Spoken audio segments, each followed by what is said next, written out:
دلی کی جامع مسجد بن رہی ہے, اعلان ہوتا ہے سنگ بنیاد وہ رکھے گا جس کی عصر اور عشاء کی سنتیں غیر موقدہ کبھی ترک نہ ہوئی ہو, بالغ ہونے کے بعد کبھی اس کی تہجد فوت نہ ہوئی ہو, جس کی تکبیر اولیٰ کبھی نہ چھوٹی ہو, سنگ بنیاد وہ رکھے گا. لوگ انتظار کرتے کرتے صبح سے شام ہوئی تو بادشاہ آنسو پوچھتے ہوئے آگے بڑھا. ہم ہی رکھ دیتے ہیں تو کسی نے بازو پکڑ کے کہا شرط بڑی کڑی ہے, آگے بڑھنے نہیں دیں گے. کہا آنکھ میں آنسو اسی لیے آ رہے ہیں, اب تک پردے میں تھے اب بے پردہ ہو گئے. الحمدللہ یہ ساری شرطیں میرے اندر موجود ہیں. جب ہم نے پوچھا کہ شاہ جہاں جیسے بادشاہ میں یہ چیز کہاں سے آئی, تو پتہ چلا میاں میر محمد کی تربیت کا نتیجہ تھا. میاں میر محمد جیسے صوفی کے پاس جا کے بیٹھتا. بات شاہ جہاں کی آئی تو ایک بات اور عرض کر دوں تاریخ کے حوالے سے. شاہ جہاں نے اس دور میں آج سے تقریباً کم و بیش 400-500 سال پہلے ایک تخت بنایا تھا. اس دور میں اس کا خرچہ 7 کروڑ روپے آئے, 7 کروڑ آیا تھا. روپے تو تھے نہیں, 7 کروڑ اس دور کے. آپ ذرا اندازہ کریں, میں بہت پڑھا لکھا آدمی نہیں ہوں, ایک طالب علم ہوں, لیکن اگر اس دور کا 7 کروڑ آپ اندازہ کریں آج کیا ہے, سوچے تو صحیح نا. جو آج کروڑوں روپے لے کے گھوم رہے ہیں ان کے سارے باپ دادا تمہارے یہاں نوکریاں کرتے تھے. سوچو تو صحیح نا, اس دور کی کتنی اہمیت ہے. سونے کے سکے, چاندی کے سکے ہوتے تھے. لوگ ننگے بھوکے تھے جو آج بلڈنگوں میں بس رہے ہیں, یہ حال تھا. اور شاہ جہاں کا تخت کتنے کا بنا تھا؟ 7 کروڑ کا. بہت دولت تھی آپ کے پاس اس وقت تک جب تک تم شراب نہیں پیتے تھے. بہت دولت تھی تمہارے پاس. برطانیہ کے شاہی خزانے میں اتنی دولت نہیں ہوتی تھی جتنی ایک ایک کلکتہ کے تاجر کے گھر میں دولت پڑی ہوتی تھی. بہت دولت تھی جب تک عورتوں پہ پاپ کی نظر نہیں ڈالتے تھے.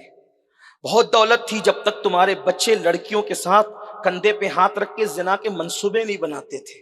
بہت دولت تھی تمہارے پاس جب تک کہ تم عیاشیاں اور آوارگیاں نہ کرتے تھے. کیوں دولت تمہارے پاس کیوں نہ ہوتی؟ کیونکہ تمہارا خدا بادشاہ حقیقی ہے اور تمہارا نبی قاسم نعمت ہے. تمہیں نہ ملے تو پھر کس کو ملے؟ میرے امام کہتے ہیں کریم ایسا ملا کہ جس کے, توجہ کریں, کریم ایسا ملا کہ جس کے, کریم ایسا ملا کہ جس کے کھلے ہیں ہاتھ اور بھرے خزانے. بتاؤ اے مفلسوں کہ پھر کیوں تمہارا دل اضطراب میں ہے؟ آپ شراب جوے کو کیا سمجھتے ہیں؟ چوری چماری کو کیا سمجھتے ہیں؟ جہاں گناہ ہے وہاں فنا ہے. ٹیپو سلطان جس دن ان کی شہادت ہوئی تھی انہوں نے چند موتیاں گلے میں پہن رکھی تھی. اس دور میں اس کی قیمت 5 لاکھ تھی. تمہارے بادشاہ لوگ موتیوں کا ہار پہنتے تھے اس دور میں.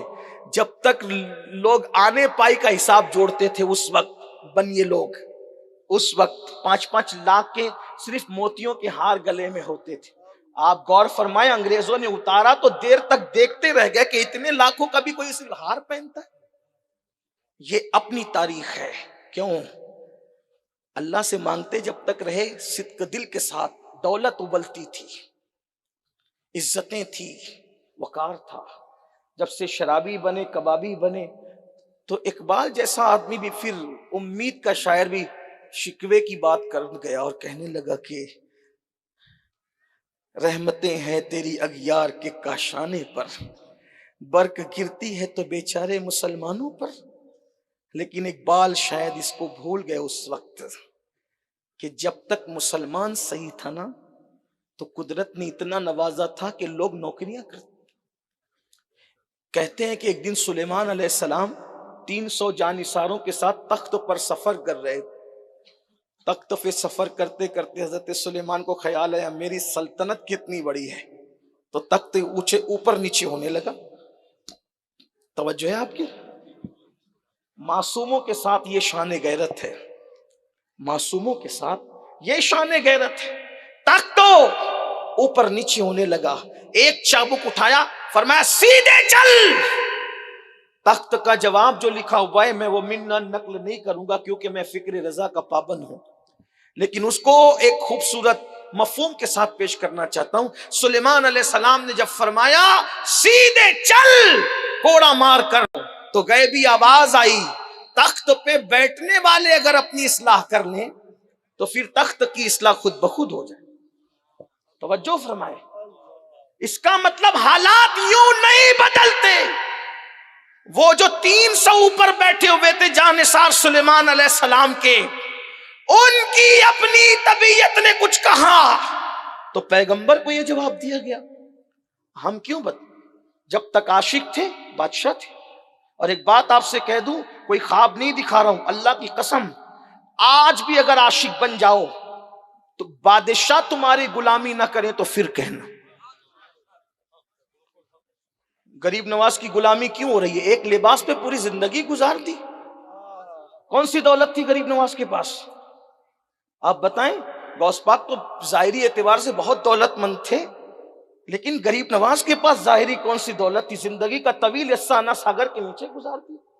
خلجی نظر آ رہا ہے، گوری نظر آ رہا ہے، اکبر جیسا ملحد اور بے دین بھی کھڑا نظر آ رہا ہے. بتائیں تو صحیح نا. تو یہ قوت عشق ہے. تو بات کہیں نہ کہیں سمیٹنی پڑے گی. عرض یہ کر رہا تھا 7 کروڑ کا تخت بنایا شاہ جہاں نے. ذرا سنیں اس کو.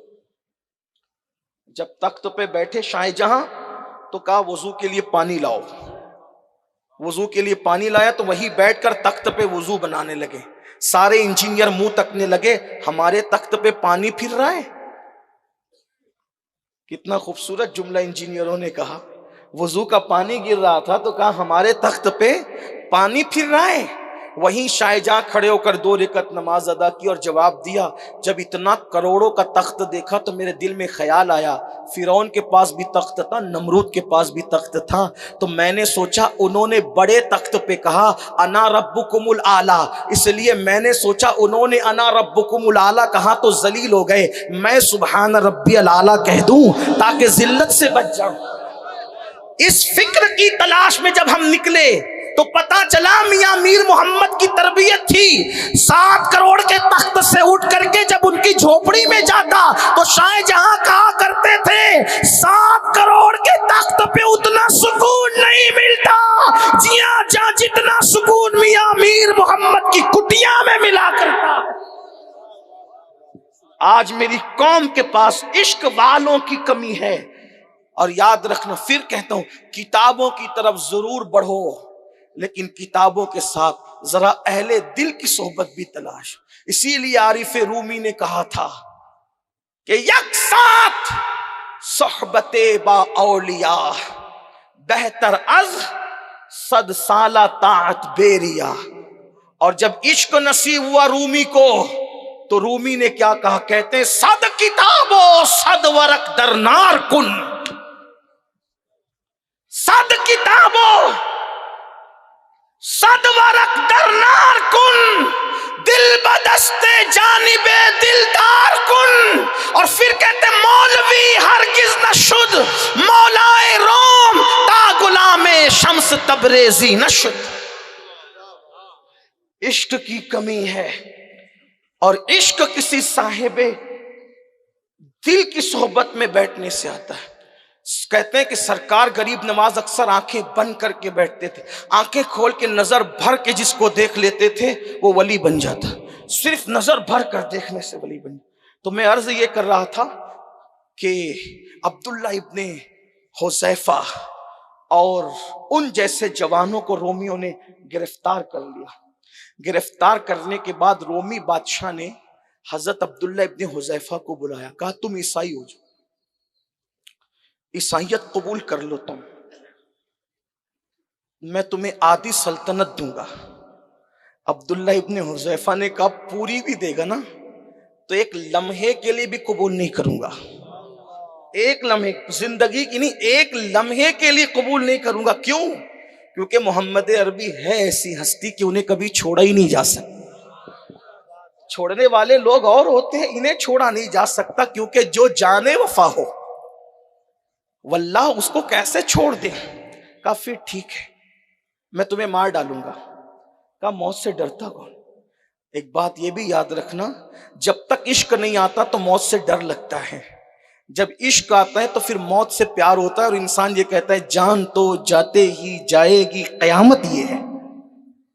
عشق والے کی زبان یہ ہے، جان تو جاتے ہی جائے گی قیامت یہ ہے، اب یہاں مرنے پہ ٹھہرا ہے نظارہ تیرا. اور اسی گھر سے آواز آتی ہے جان دے دو وعدے دیدار پر، نقد اپنا دام ہو ہی جائے گا. اور پھر اسی گھر سے اس صدی میں آواز آتی ہے آپ کی طلعت کو دیکھا جان دی، قبر میں پہنچا تو دیکھا آپ ہیں.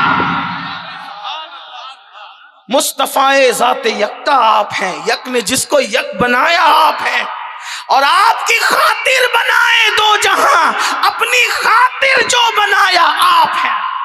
آب و گل میں نور کی پہلی کرن، جانے آدم جانے حوا آپ ہیں. اور مکتے میں وہ کلندر کہتا ہے بردرت آمد گدا بہرے سلام، ہو بھلا اختر کا داتا آپ ہیں.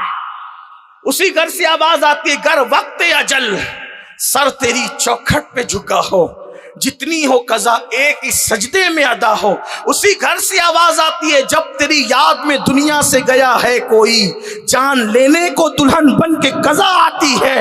اسی گھر سے آواز آتی ہے کہ اس کی قسمت پہ فدا تخت شہی کی راحت، اس کی قسمت پہ فدا تخت عشق بول رہا ہے، تخت شہی کی راحت، خاک طیبہ پہ جسے چین کی نیند آئی ہو.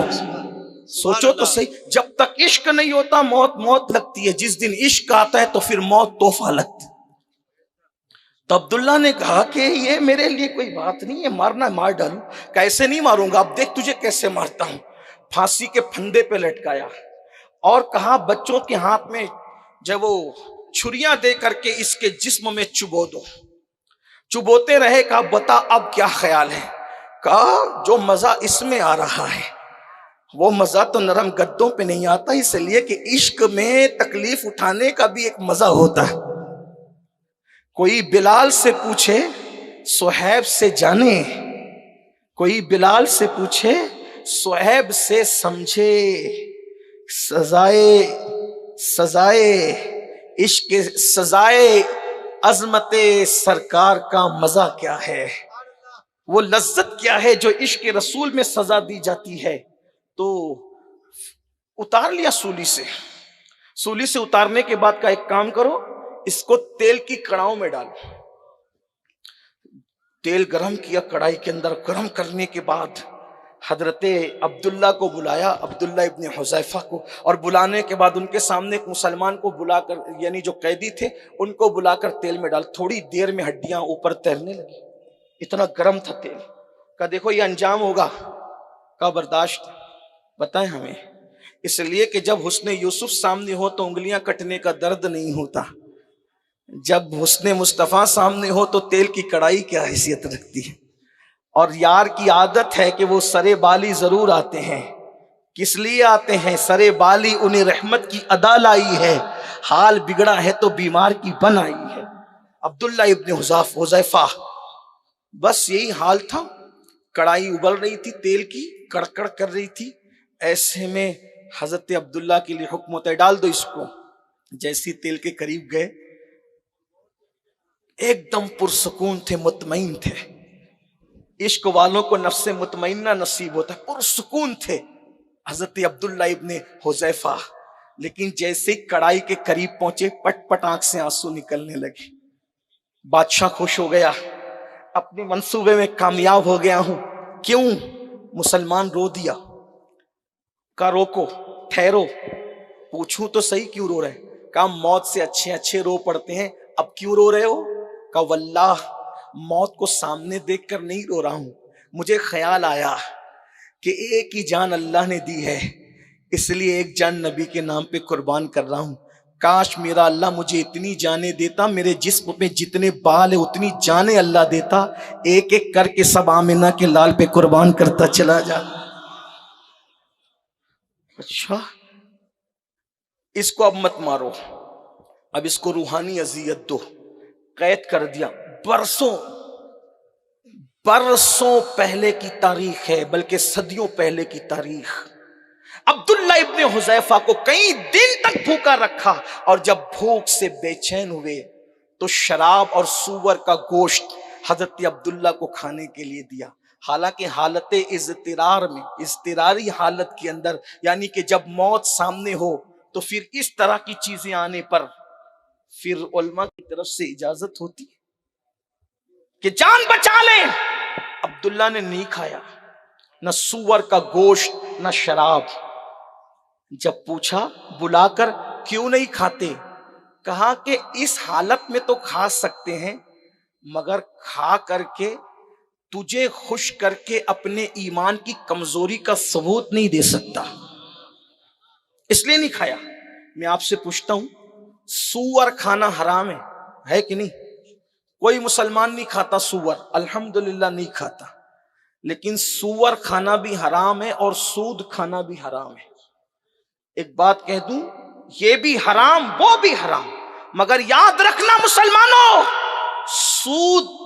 سور کھانا حرام ہے، لیکن سور کھانے والے کے ساتھ اللہ نے اعلان جنگ نہیں کیا. قرآن میں سود کھانے والے کے ساتھ اعلان جنگ کیا ہے. سور سے نفرت کرتے ہو تو سود کیسے بغیر حلق کے نگلتے ہو؟ اور صوفیہ فرما رہے کہ جس کے پیٹ میں حرام ہوگا اس کے پیٹ میں عشق رسول نہیں آ سکتا.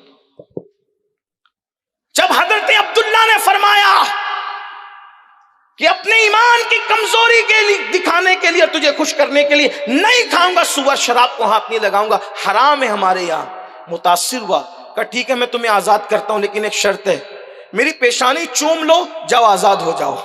حضرت عبداللہ نے کہا، سوچا اپنی جان کے لیے اس کی پیشانی نہیں چوموں گا، مسلم امہ کا کوئی مفاد ہونا چاہیے. فرمایا اکیلے نہیں جاؤں گا، جتنے مسلمانوں کو قید کیا اگر سب کو چھوڑ دیں تو میں وعدہ کرتا ہوں کہ تیری پیشانی چوم لوں گا.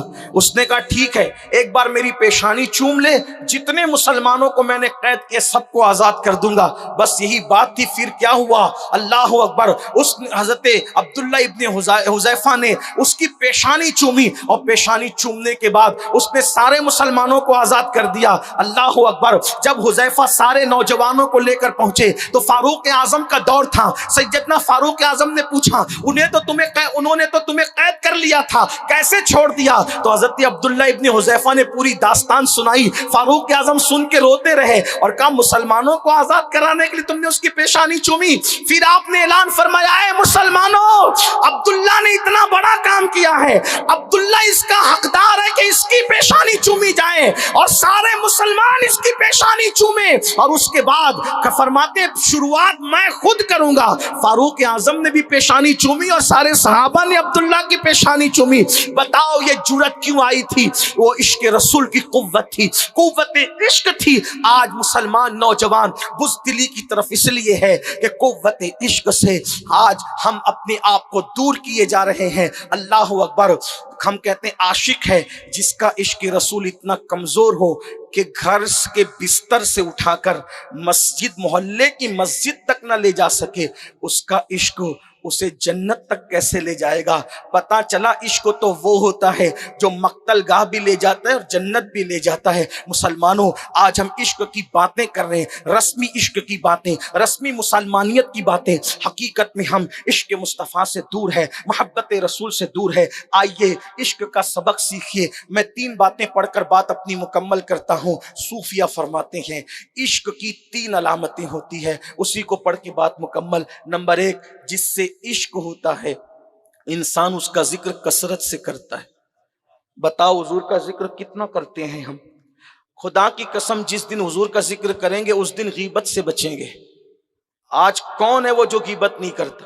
اور لوگ آج اتنے متقی ہے، کہتے ہیں اللہ توبہ، میں غیبت کی نیت سے نہیں بول رہا ہوں، میں تو صرف بتانے کے لیے بول رہا ہوں. تو پھر غیبت اور سے کون سی چڑیا کا نام ہے؟ جو غیبت کرتا ہے وہ مرے ہوئے بھائی کا گوشت کھانے والا ہے. غیبت زنا سے بھی بدتر ہے. الغیبت اشد من الزنا. غیبت زنا سے ہی بدتر ہے. اتنا کہہ دیا نا کہ اس کی آنکھ چھوٹی تھی غیبت ہو گئی. وہ تو ناٹا ہے، اس کی آنکھ وہ غیبت ہو گئی. وہ تو اپنے آپ کو بہت ہوشیار سمجھتا ہے، غیبت ہو گئی. اس کی آستین تو چھوٹی تھی، غیبت ہو گئی. اس کی ناک تو نکتی ہے، غیبت ہو گئی. جس سے عشق ہوتا ہے اس کا ذکر کثرت سے. اسی لیے تو میرے امام کہتے ہیں عشق سچا تھا نا کہتے دہن میں زبان. یار کوئی اتنا قیمتی تھوڑی ہے کہ اس کے پیچھے بیٹھ کے ہم اس کی غیبتیں کریں اور اس کے اعمال نامے کو دھوتے رہیں. غیرت والے تو کہتے ہیں یار کی یاری سے فرصت نہیں ہے, کسی کا نام کیوں لیں. کہتے ہیں دہن میں زبان تمہارے لیے, بدن میں ہے جان تمہارے لیے, ہم آئے یہاں تمہارے لیے, اٹھے بھی وہاں تمہارے لیے. اور اسی کو حضرت بیدم شاہ وارسی بہت دمدار انداز میں کہتے کہتے عدم سے لائی ہے ہستی میں آرزوئے رسول, عدم سے لائی ہے ہستی میں آرزوئے رسول, کہاں کہاں لیے پھرتی ہے جستجوئے رسول. بلائے لوں تیری اے جذبے شوق صلی اللہ کہ آج دامن دل کھچ رہا ہے سوئے رسول. اور عاشقوں کا کیا حال ہوگا, واللہ محشر میں بھی ایک محشر ہوگا, قیامت میں بھی ایک قیامت ہوگی کہ اللہ اللہ عاشقوں کو یار کا دیدار میسر ہوگا. بیدم شاہ کہتے ہیں عجب تماشا ہو میدان حشر میں بیدم کہ سب ہو پیش خدا. ایک بار مجھے بھی دیکھ لے, تقریر دیکھی بھی جاتی ہے صرف سنی نہیں جاتی. عجب تماشا ہو میدان حشر میں بیدم کہ سب ہو پیش خدا اور میں روبرو رسول. نعرہ تکبیر, پیش خدا, نعرہ رسالت, عشق و محبت, عشق و محبت, سنی دعوت اسلامی. عجب تماشا ہو میدان حشر میں کہ سب ہو پیش خدا, سب ہو پیش خدا, میں روبرو رسول. کیا مزے ہوں گے, محشر میں بھی ایک محشر, قیامت میں بھی ایک قیامت ہوگی. اور جب وہ چھپا لیں گے تو استاد زمن مزے میں کہتے ہیں ڈھونڈا ہی کریں, ڈھونڈا ہی کریں صدر قیامت کے سپاہی, وہ کس کو ملے جو تیرے دامن میں چھپا ہو. تو عشق کی پہلی نشانی جس سے عشق ہوتا ہے اس کا ذکر کثرت سے کرتا ہے. نہیں کسی کو دیکھتے, کم سے کم اپنے امام کو دیکھو. لوگ تکلیف میں آہ کرتے ہیں اور خوشی میں واہ کرتے ہیں. وہ کیسا قلندر تھا جو تکلیف میں آہ بھی کرتا تو اوروں کے نام آہ نہیں کرتا, اوروں کے نام آہ نہیں کرتا, اور وہ خوشی میں واہ کرتا ہے تو بھی اوروں کی واہ واہ نہیں کرتا. جب اسے خوشی ہوتی تو وہ کہتا ہے واہ کیا جود و کرم ہے. خوشی کی واہ بھی یار کے نام ہے اور غم کی آہ بھی.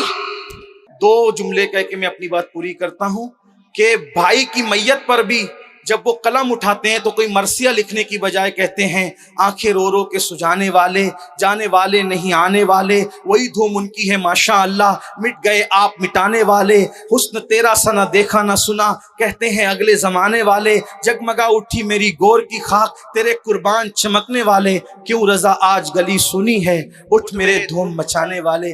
عشق ہوتا ہے تو انسان یوں ذکر کرتا ہے. باقی دو باتیں پھر کبھی اگر دوران گفتگو کوئی غلطی ہو تو اللہ پاک معاف فرمائے. ویڈیو اگر اچھا لگا ہو تو لائک کر کے آگے شیئر ضرور کر دینا. اللہ رب العزت اس کا صلہ, اس کا ثواب آپ کو ضرور عطا فرمائے گا. اور اپنے دوستوں سے اس چینل کو ضرور سبسکرائب کرائیے گا تاکہ وہ لوگ بھی جو ہے دینی معلومات حاصل کر سکیں. اللہ حافظ. السلام علیکم ورحمۃ اللہ تعالی وبرکاتہ.